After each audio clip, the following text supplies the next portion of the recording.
today's a very momentous occasion because we're going to present to the government the letter before action that has been drafted by Michael Mansfield QC's chambers, and we're going to ask the government questions that frankly they are now obliged to answer. So today we're going to number 10 Downing Street to make sure that the government realise that the Back to 60 campaign is not going to go away. We're not going to shut up, we're not going to put up.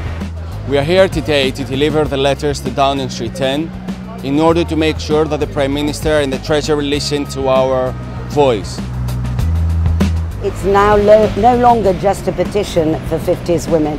It is actually something that they are required to give answers to and not fudge the issue, which unfortunately they've been doing for a number of years. So I'm very proud to be able to lend my support to the Back to 60 campaign. Today, in the centenary year of the suffragette movement, we're here at number 10 after an extraordinarily long journey to deliver our petition, number 1, and number 2, more importantly, our letter before action, which is pre-action protocol for the judicial review. Ideally, what we'd like is the government to do as some other European countries have done and bring the state pension age back to 60. We're all for fairness and equality, but the way the process has been handled so far means it's disadvantaged so many women at a time of their lives that they're least able to handle it and they have no other options. So we're asking the government to look very closely at it and please do the right thing. Believe me, every single 50s woman is with us in spirit, and when we deliver our correspondence, those people who have supported us with donations or simply sharing our links and being encouraging, they're all on our mind today. As many women they faced with depression, with a lot of anxiety, with a lot of mental health issues, we must take it to the legal route in order to make sure that they get what is fair for them to get based on the work that they have done for us.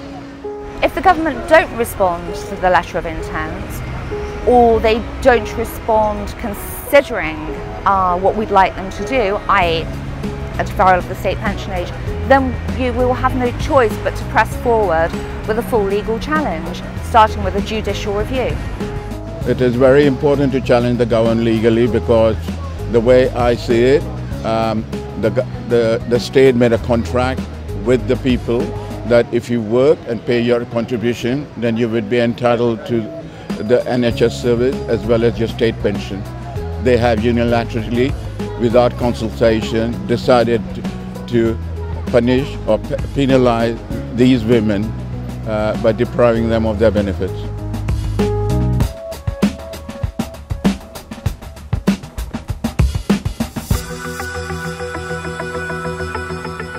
Upon delivery of the letter, the government becomes a defendant, and they have 14 days in which to respond to that correspondence. During that time, we'll be looking towards our supporters and backers who are so loyal to us, I can't tell you how dear they are to us, to help us crowdfund the next stage. So I'd urge anyone who has signed the petition to please back the crowdfunder as well. We need you all behind us, because this way we'll be able to launch a legal campaign, a legal challenge, in order to ensure that our women get back what they have worked for. If you can give £1, that would actually help. 50p, whatever you can. But even if you can't do that, just to share on social media anything about this campaign, which is so important. The purpose of the crowdfunding is to fund the legal challenge that's going to follow from today's action. It's not just for now, it's for the future.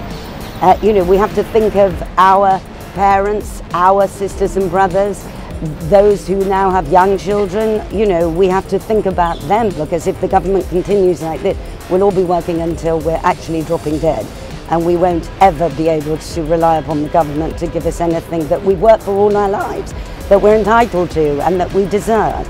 I encourage everybody in this country to help to put right the wrong that was committed against these women.